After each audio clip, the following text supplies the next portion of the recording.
Continue करते हैं। पहला क्वेश्चन हमने सेक्शन ए का क्या देखा था, what is rate constant, right the unit of rate constant for zero order reaction. तो आप स्टार्ट कैसे करोगे, the rate constant is the proportionality constant in the equation that expresses the relationship between the rate of a chemical reaction and the concentration of the reacting substances.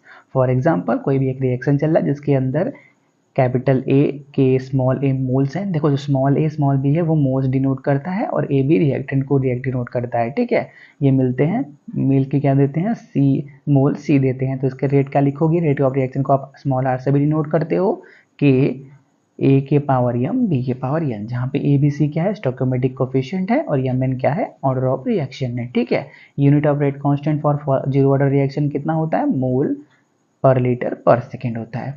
फिर क्या था, define the order and molecularity of reaction. देखो तो ये सब question 50 word के है, लेकिन हमने अच्छे से इसको एक्सप्लेन कराए हुए हैं। ठीक है, हमारे फ्रेंड्स ने इसको लिखा है, उसने अच्छे से इसको एक्सप्लेन किया है। ठीक है, हम उसका नाम तो नहीं बता सकते, वो इशू है। ठीक है, चलो कंटिन्यू करते हैं। Define the order of and molecularity of reaction. तो ऑर्डर ऑफ रिएक्शन क्या होता है, the order of a reaction is the sum of the powers of the concentration. ठीक है, तो देखो आप एग्जाम हॉल में शॉर्ट फॉर्म यूज मत करना, जैसे रिएक्शन का कॉन्सेंट्रेशन का शॉर्ट फॉर्म यूज किया गया है तो वो अपने नोट्स के लिए अच्छा लगता है, लेकिन एग्जाम हॉल में आप पूरे वर्ड लिखना। ठीक है, of the concentration of reactant in a chemical reaction, it indicates how the rate of the reaction is affected by the concentration of reactant. The order of a reaction can be determined experimentally. ठीक है, for example in a rate law expressed as rate is equal to k a के power m b के power n, जहाँ पे m क्या है, m is the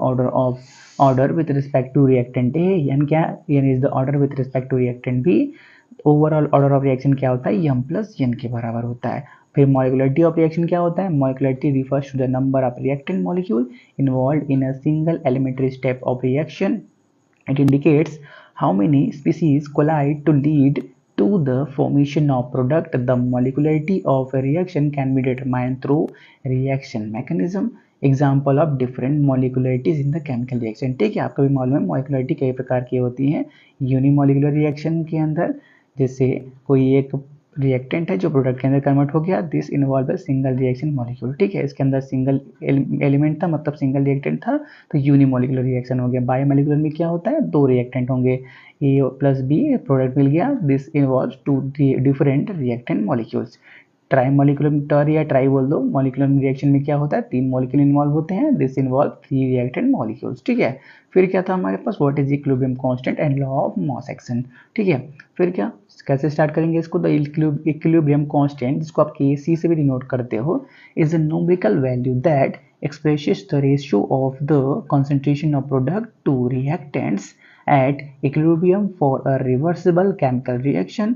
It is defined for a general reaction AA plus BB, equilibrium का sign CC plus DD। ठीक है, equilibrium constant is given by KC equal to C के power C, D के power D, A के power अपान A के power A into B के power B, जहाँ पे ए बी सी डी क्या है, are the respective stoichiometric coefficient. ठीक है, फिर क्या था, लॉ ऑफ मास एक्शन। तो the law of mass action states that at constant temperature the rate of reaction is directly proportional to active masses of the reactant each raise with of powers of it stoichiometric coefficient in equation. ठीक है, जैसे example दे रखा है N2 3H2 equilibrium 2NH3. The rate of formation of ammonia would depend on the concentration of nitrogen and hydrogen. तो rate कैसे लिखोगे, rate K N2 के power 1 H2 के पावर 3। ठीक है, स्टोइकोमेट्रिक कोफिशिएंट को देख के ये क्या बोलता है, लॉ ऑफ मास एक्शन। फिर क्या, जैसे इसका नाम बताना था, तो K4FeCN6 का नाम क्या होता है, पोटेशियम हेक्सासाइनोफेरेट 2। ठीक है, और CuNH3 6 SO4 का नाम क्या था, हेक्सामीन कॉपर सेकेंड सल्फेट। ठीक है, फिर क्या, डिफाइन डाइपोल मोमेंट। तो the dipole moment is the measurement of the separation of two opposite electrical charges.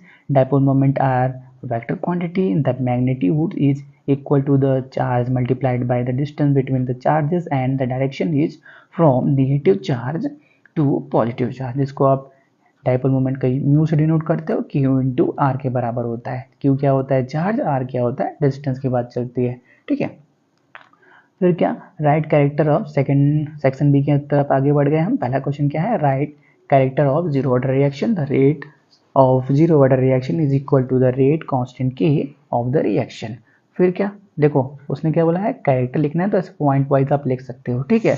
The rate of zero order reaction is independent of reactant concentration, the graph of zero order reaction is linear, unit of zero order reaction is mole per liter per second, the half life of zero order reaction is directly proportional to the initial concentration of reactant। Half life क्या होता है, T half equal to a upon two k, या आप क्या लिख सकते हो, T half is directly proportional to a मतलब क्या, इनिशियल कंसंट्रेशन, ठीक है। चलो फिर क्या, describe the Arrhenius equation। तो the Arrhenius equation is a formula that expresses the temperature dependence of reaction rates। It shows how the rate of a chemical reaction increases with temperature। Arrhenius equation क्या होता है, this equation is k equal to a e के power minus ई ए upon R T, जहाँ पे k क्या होता है, rate constant, a क्या होता है, इसको हम प्री एक्सपोनेंशियल फैक्टर या फ्रीक्वेंसी फैक्टर के नाम से भी जानते हैं। e क्या होता है, activation energy, R universal gas constant जिसका value 8.314 joule per mole kelvin होता है, टी एब्सोल्यूट टेम्परेचर मतलब क्या, टेम्परेचर इन केल्विन होता है, ठीक है। और ई क्या होता है, E is the Euler number, the base of the natural logarithmic, ठीक है। चलो आगे बढ़ते हैं हम। फिर क्या था हमारे पास, एक मिनट रुक जाओ आप, चलो कंटिन्यू करते हैं। What is collision theory of rate of reaction, write the factor of affecting rate of reaction on this basis। तो collision theory explain the rate of chemical reactions based on the idea that reacting molecule must collide with one another to form products। For a reaction to occur, these collisions must have sufficient energy and a proper orientation। The rate of reaction increases with the number of collisions between reacting molecules।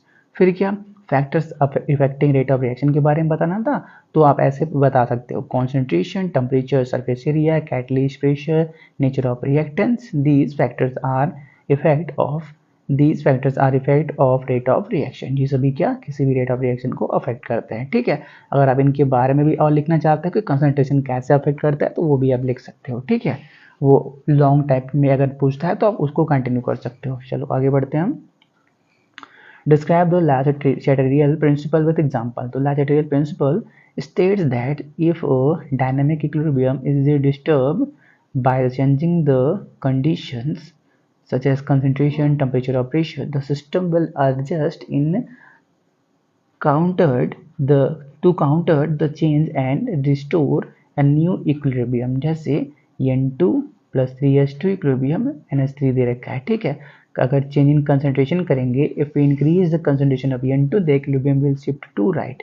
N2 का अगर हम concentration बढ़ाएंगे तो equilibrium right को शिफ्ट होगा, producing more NH3 to reduce the N2 concentration. Equilibrium right में शिफ्ट होगा तो NH3 का कंसंट्रेशन बढ़ने लगेगा और N2 का कंसंट्रेशन घटने लगेगा। Change in pressure, if we increase the pressure the equilibrium will shift towards the side with the fewer gas molecules। in the case it shift right। अगर हम प्रेशर को चेंज करते हैं, अगर हम प्रेशर को बढ़ाते हैं तो इक्विलिब्रियम वहां शिफ्ट होगा जहाँ पे गैस के मॉलिक्यूल कम होंगे। जैसे इस रिएक्शन के अंदर देखो, गैस के मॉलिक्यूल कहाँ पे कम है, राइट में गैस के 2 मोल हैं और लेफ्ट में गैस के 3 और 1 4 मोल हैं, तो इक्विलिब्रियम क्या होगा, राइट में शिफ्ट हो जाएगा। तो it shift right to produce more NH3 at this there are 4 molecule on the gas on left and only 2 mole on the right, वही लिखा हुआ है, ठीक है। अगर change in temperature, if increase the temperature the equilibrium will shift in the endothermic reaction.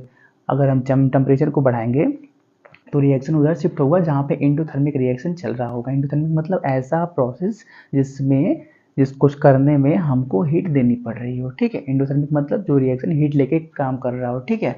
For this reaction since the formation of ammonia is exothermic, हम क्या जानते हैं, जब भी N2 और H2 मिलता है तो वो एक्सोथर्मिक रिएक्शन होता है, जिससे होगा क्या, the equilibrium will shift left, equilibrium क्या होगा, बैकवर्ड शिफ्ट हो जाएगा, ठीक है, favouring the reactant N2 and H2, ठीक है।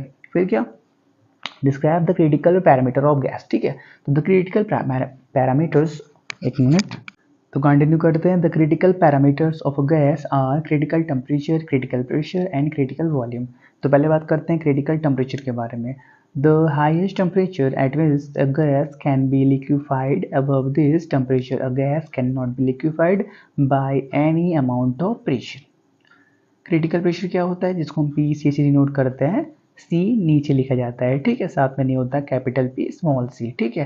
The minimum pressure required to liquefy a gas at its critical temperature, ठीक है। Critical volume, the volume occupied by 1 mole of a substance at its critical temperature and critical pressure is called critical volume. फिर क्या था, describe the deviation of real gases from ideal behaviour of gases, ठीक है।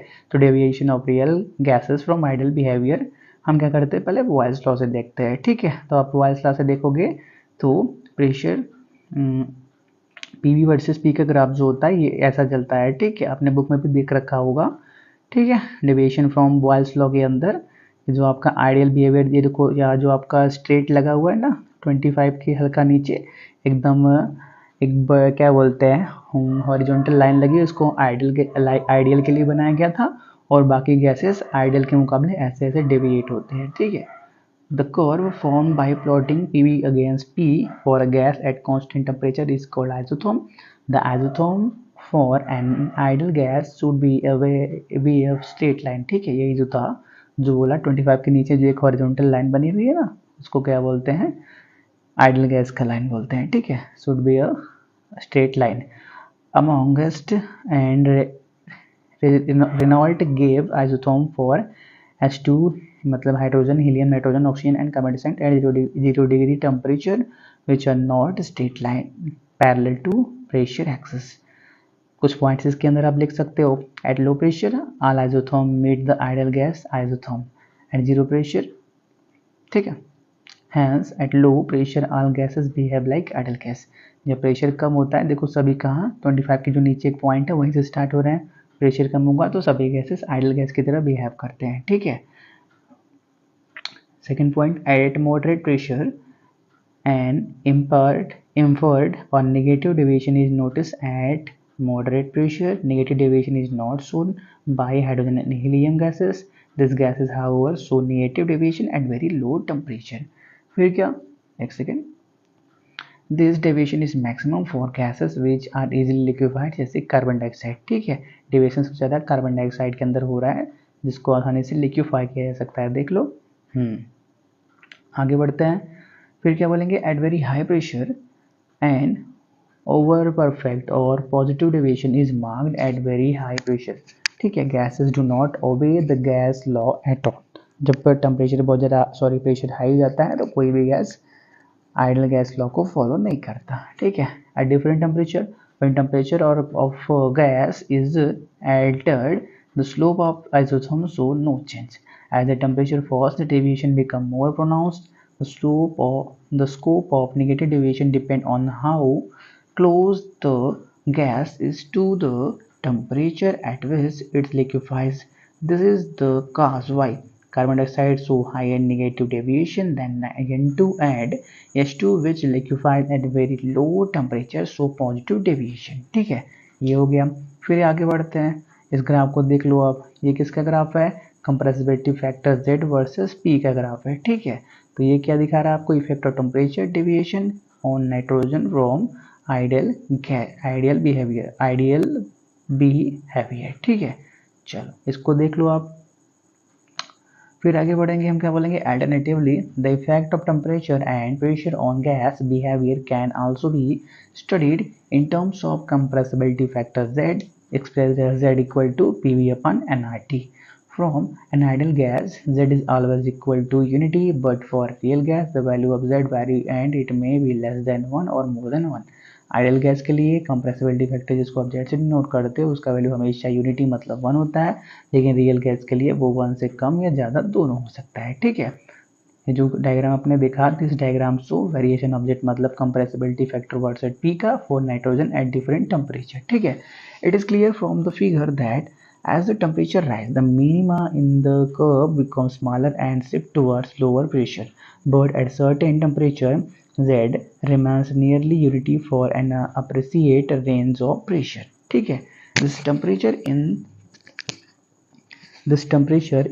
present case is 50 degree Celsius and is called boil temperature, ठीक है। ये जो हम नेक्स्ट फिगर देखने वाले हैं उसके अंदर 50 डिग्री सेल्सियस रखा गया है।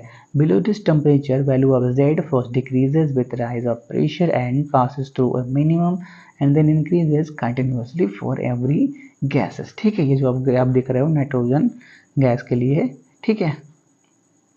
चलो आगे बढ़ते हैं। But above boils temperature Z increase sharply with the rise of pressure and values of Z are more than unity। फिर क्या बोलोगे आप? डिवीजन फॉर्म चार्ज ला। देखो हमने इसमें बहुत से पॉइंट्स ऐड किए हैं, आप इनमें से सभी को भी लिख सकते हो या आप कुछ कुछ पॉइंट्स को कैप्चर करके भी लिख सकते हो। ठीक है, ये क्वेश्चन जानबूझ के अच्छे से लिखे गए हैं कि आपको अच्छे से कोई टॉपिक समझ में आए कि क्वेश्चन कैसा पूछा गया है, तो उसमें क्या क्या लिखा जा सकता है। ठीक है, डिवीजन फ्रॉम चार्ल्स लॉ देखते हैं।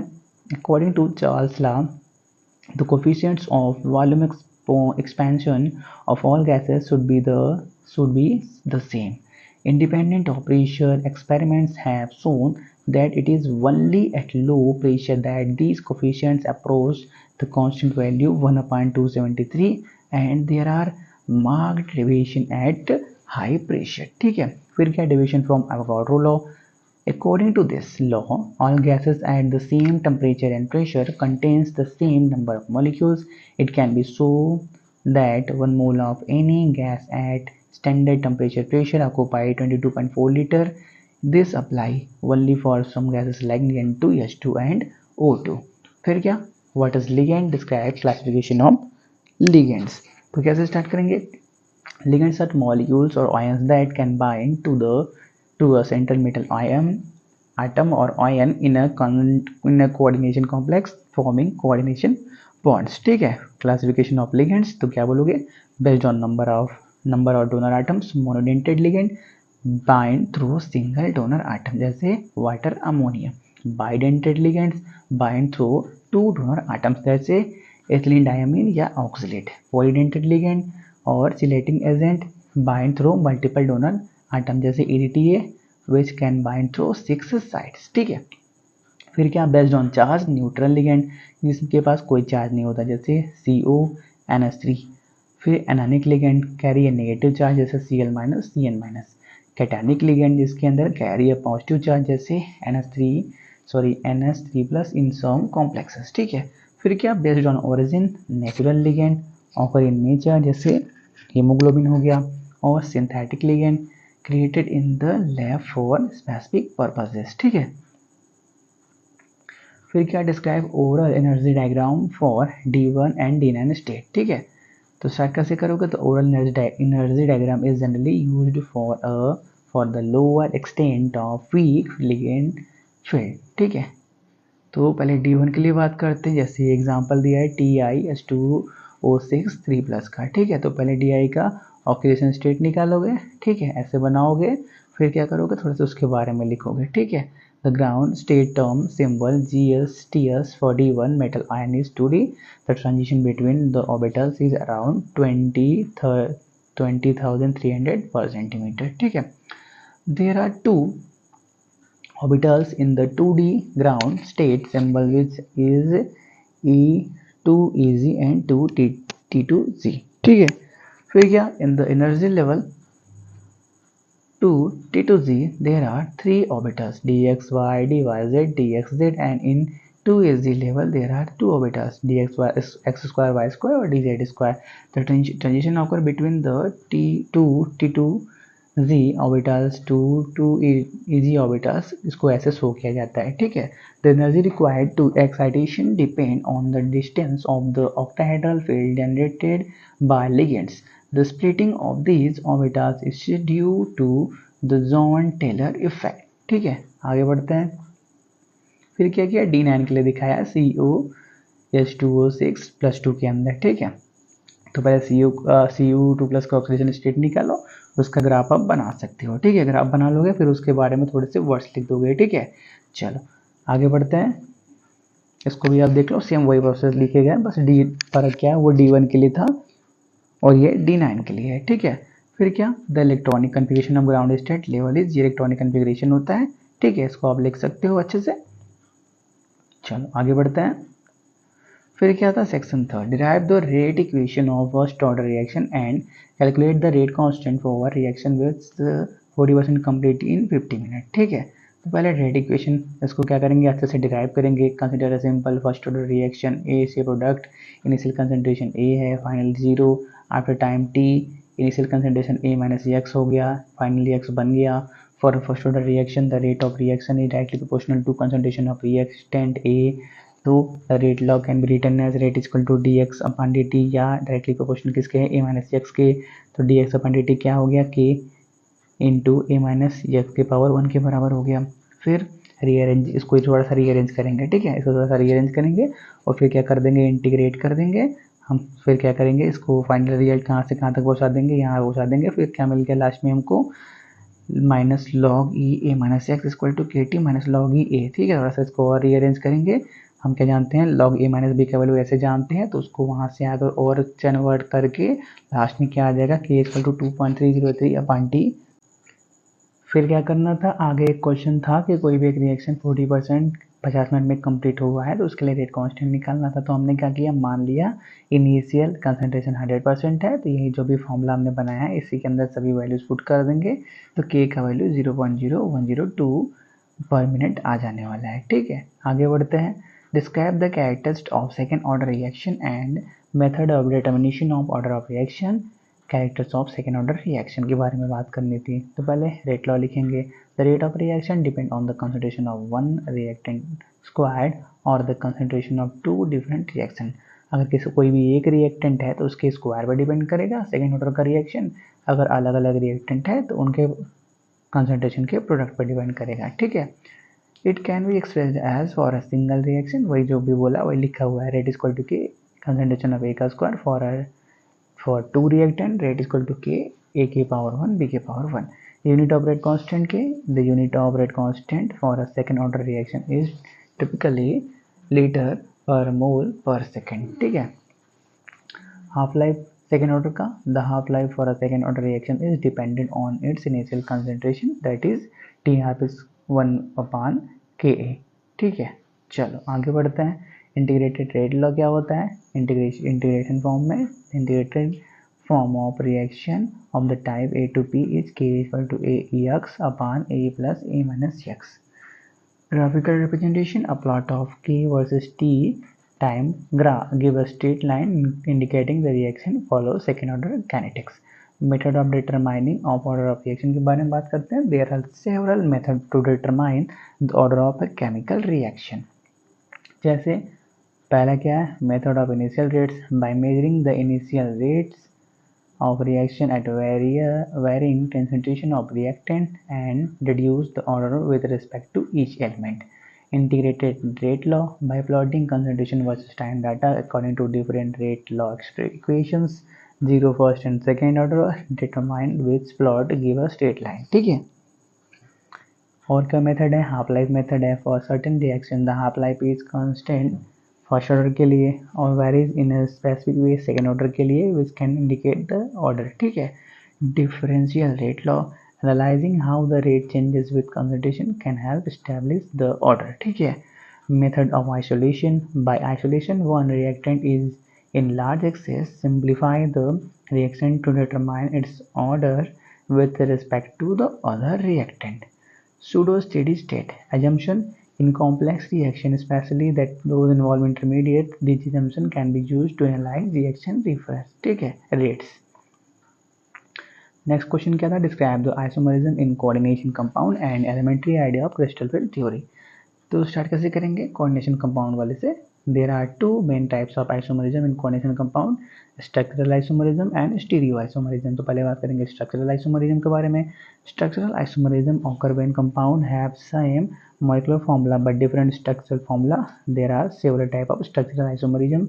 Chain isomerism, different arrangement of the carbon skeleton, that is straight versus branch chain. ठीक है, position isomerism, variation in the position of a functional group or substituent on the carbon chain. Next क्या था, functional group isomerism, different functional group present in molecule, that is alcohol or ethers. फिर क्या, tautomeric isomerism involve the shifting of a hydrogen atom and the double bond leading to different structural form, that is ketonol tautomerism. फिर क्या, stereoisomerism, stereoisomerism is a form of isomerism where compounds have the same molecular formula and connectivity of atoms but differ in the spatial arrangement of their atoms. This can lead to distinct physical and chemical properties. There are two main types of stereoisomerism. पहला geometrical isomerism, दूसरा optical isomerism. पहले बात करते हैं geometrical isomerism, जिसको cis trans isomerism के नाम से भी जाना जाता है। This occur in compound with restricted rotation around a double bond or a string structure. For example, in a cis isomer, similar group are on the same side, while in trans isomer they are on opposite side. Optical isomerism क्या होता है, जिसको enantiomers के नाम से भी जाना जाता है। This involve isomers that are non-superimposable mirror image of each other, often due to the presence of a chiral carbon, a carbon atom bounded to 4 different group। ठीक है, इसको क्या बोलते हैं, chiral carbon बोलते हैं। These isomers are called enantiomers and can exhibit different optical activities। फिर elementary idea of crystal field theory। Some of the early idea of crystal field theory are: this theory describes the bonding between the metal and ligand, the magnetism and electronic spectra of metal complexes. This theory states that the splitting of 5 equal d orbitals of a metal ion into different orbitals can, in the presence of a ligand, is called crystal field splitting. This theory describes the strength of the metal-ligand bond. According to this theory, the metal-ligand bond acts like an ionic bond. This theory treats ion as point charge and neutral molecule as dipoles. This theory was developed by Hans Bethe and John Hasbrouck von Vlick. Crystal field theory helps explain the stability, reactivity, and spectroscopic properties of transition metal complexes, providing a framework for understanding their behavior in various chemical environment।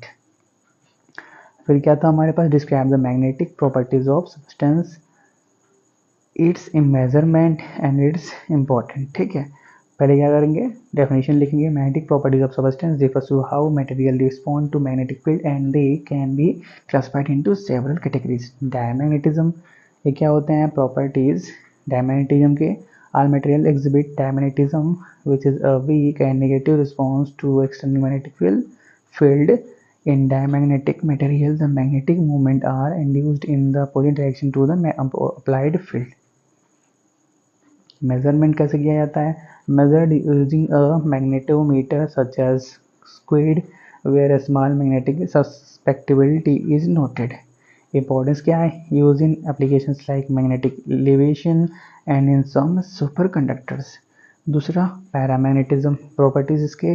Paramagnetism material have unpaired electron in that align with external magnetic field, resulting in a weak positive response। They lose their magnetization once the external field is removed। Measurement also measured using magnetometer using susceptibility showing positive value। ठीक है, importance क्या है, relevant in magnetic resonance imaging, ये हमारा इसको आप जानते हो, and materials like aluminium and certain metal ions. फिर तीसरी कैटेगरी क्या होती है, फेरोमैग्नेटिज्म की। प्रॉपर्टीज के क्या होते हैं, ferromagnetic material exhibit strong magnetic properties due to the alignment of magnetic moment even in the absence of electric field। This lead to paramagnetic magnetization। ठीक है, measurement characterized by hysteresis loop through methods like vibrating simple magnetometry, VSM के नाम से भी जाना जाता है। Importance essential in data storage technologies, that is hard devices, electronic motors and transformers।